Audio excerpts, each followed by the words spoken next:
Good morning. Just a simple thought for us. Have you had your breakfast?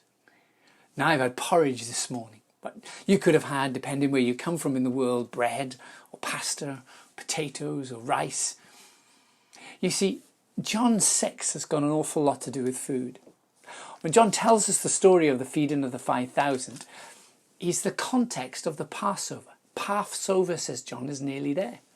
Now, this isn't a throwaway phrase. John wants us to realise that the context of the miracle of the feeding of the 5,000 is a meal.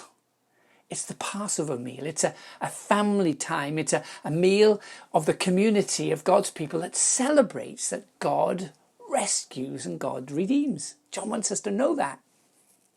And the journey of the people of God in the Old Testament out of Egypt started with a meal that had bread. Probably, well, it was unleavened bread. And the end of that miracle, of course, in John chapter 6, is baskets full of leftover bread and fish. Jesus is at the end of that very long day after the feeding of the 5,000. He's walked on the water. He's stilled the storm. And he and his disciples have reached the other side of the lake, back to where they had started. And then a conversation begins to happen with the people already there. It's a new day.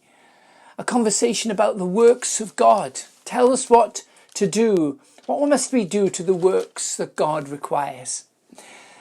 And then Jesus says these remarkable words. He says, the work of God is this, to believe in the one he has sent. Ooh, that's getting a bit personal, isn't it? So they say, what sign will you do? It's all about signs. Jesus knows the heart of man. You know, they're saying basically, you fed us one meal, but our ancestors were fed by manna in the desert for 40 years. And Jesus says, well, it wasn't Moses that fed that. It was my Father in heaven. Listen what it says. Jesus says these words, for the bread of God is the wild bread that comes down from heaven and gives life to the world. Sir, they said, always give us this bread. Then Jesus declared, I am the bread of life. Whoever comes to me will never go hungry. Whoever believes in me will never be thirsty. I'm the bread of life. Now, bread to them was the staple food. What nourishes, these are all staple foods. The basic necessity of living, Jesus says, I am that. I am the basic necessity of life. If you want to live and you want to keep on living, appropriate me. Draw me into your life. Feed on me. Now, there's so much here, and I'll come back to it later on in the week. But here's the question. Have you eaten? Have you discovered Jesus to be the bread of life?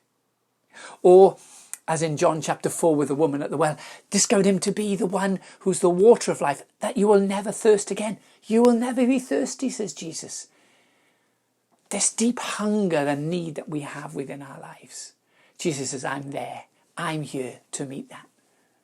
Hasn't Jesus already said that humankind should not live on bread alone, but every word that proceeds from the mouth of God? Are you actively feeding and eating and connecting and appropriating Jesus into your life daily? The manna bit was the food that the people of God got in the desert. It was like a coriander seed, white like a coriander seed, and tasted a little bit of honey. I wonder if you've ever made crumble mix. I wonder if it's a little bit like that before it's cooked. And it came down daily. They had to go out and collect it.